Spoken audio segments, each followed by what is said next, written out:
이번 주제는 다정함의 이면에 숨겨진 그림자, 오히려 독이 되는 잘해주기의 함정입니다. 무조건적인 친절이 왜 관계를 망치는지, 그리고 건강한 호의란 무엇인지 알아보죠. 나는 정말 진심을 다해 잘해줬는데 상대방은 고마워하기는커녕 당연하게 여기거나 내가 이렇게까지 했는데 어떻게 나한테 이럴 수가 있지? 서운한 마음도 들 것입니다. 친절과 다정함은 분명한 미덕이지만 전략 없는 잘해주기는 때로는 상대방을 괴물로 만들고 나 자신을 소진시키는 독이 됩니다. 오늘은 왜 지나친 호의가 관계를 망치는지, 우리가 빠지기 쉬운 잘해주기의 함정은 무엇인지 알아보겠습니다. 심리학에는 쾌락 적응이라는 개념이 있습니다. 처음에는 고마웠던 호의도 반복되면 뇌는 그것을 당연한 기본값으로 인식합니다. 어제 10을 해줬는데 오늘도 10을 해주면 상대는 감동하는 게 아니라 당연히 그래야 하는 것으로 받아들입니다. 그러다 어느 날 내가 힘들어서 5만 해주면 상대는 내가 못해준 5에 대해 배신감을 느끼고 화를 냅니다. 그 기준점이 너무 높게 설정된 잘해주기는 상대방에게 고마움이 아닌 결핍만 느끼게 만드는 역효과를 낳습니다. 잘해주기에도 완급 조절이 필요한 이유이죠. 누군가를 많이 도와준다는 것은 역설적으로 너는 혼자서 아무것도 못할 거야 라는 무의식적인 메시지를 전달하는 것과 같습니다. 상대가 스스로 해결해야 할 고민과 고통을 내가 다 대신해주면 상대는 문제를 해결하며 성장할 기회를 잃어버립니다. 결국 그 사람은 나에게 의존하게 되고 나중에는 자신의 불행까지도 도와주지 않은 내 탓으로 돌리게 됩니다. 우리가 누군가에게 과하게 잘해줄 때는 무의식적으로 내가 이만큼 하면 저 사람도 나를 사랑해주겠지라는 거래의 마음이 깔려있는 경우가 많습니다.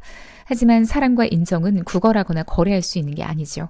내가 준 만큼 돌아오지 않을 때 발생하는 분노와 서운함은 결국 관계를 파괴하는 폭탄이 될 수 있습니다. 내가 감당할 수 있는 선을 넘어서까지 잘해주는 것은 타인을 위한 희생이 아니라 거절당할까봐 두려워하는 내 불안의 표시일 수 있습니다. 건강한 관계는 희생이 아니라 존중 위에서 세워집니다. 무조건적인 예스맨이 되기보다는 내가 편안한 마음으로 건넬 수 있는 만큼만 다정해 보시기 바랍니다. 적당한 거리가 있어야 지속적인 다정함도 가능합니다.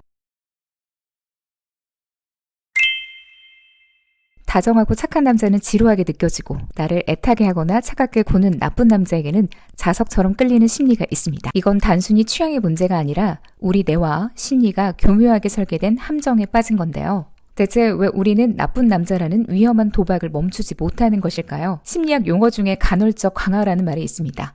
매번 잘해주는 것보다 어쩌다 한번 잘해줄 때 우리 뇌의 도파민은 폭발적으로 분비됩니다. 나쁜 남자의 특징은 예측이 불가능하다는 겁니다. 하루 종일 연락이 안 되다가 갑자기 집 앞으로 찾아와 다정하게 구는 식이죠.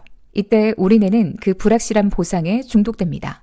마치 당첨이 될지 안 될지 모르는 슬롯머신 앞에 앉아있는 도박꾼과 같은 상태가 되는 거죠. 나쁜 남자가 가끔 보여주는 따뜻한 모습이 너무나 강렬해서 평소의 서운함과 상처를 모두 잊게 만드는 마약 같은 효과를 내는 겁니다. 두 번째는 내 안에 결핍이 만들어낸 환상 때문입니다. 많은 사람이 나쁜 남자를 보며 저 남자의 거친 모습 뒤에는 상처가 있을 거야. 나만은 저 사람을 바꿀 수 있어.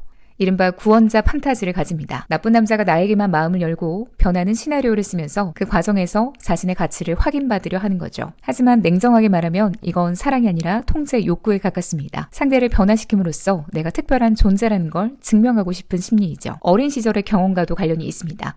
만약 어린 시절 부모님이 엄격했거나 애정 표현이 인색했다면 성인이 되어서도 나를 힘들게 하고 불안하게 만드는 관계를 익숙한 사랑으로 착각할 수 있습니다. 안정적이고 다정한 사랑은 오히려 낯설고 불편하게 느껴집니다. 반면 나를 무시하거나 불안하게 만드는 태도는 어릴 때 느꼈던 감정과 비슷하기 때문에 본능적으로 이게 사랑이라고 반응하는 겁니다. 즉 나쁜 남자에게 끌리는 것이 아니라 내가 익숙했던 불안함을 사랑이라고 오해하고 있을 가능성이 큽니다.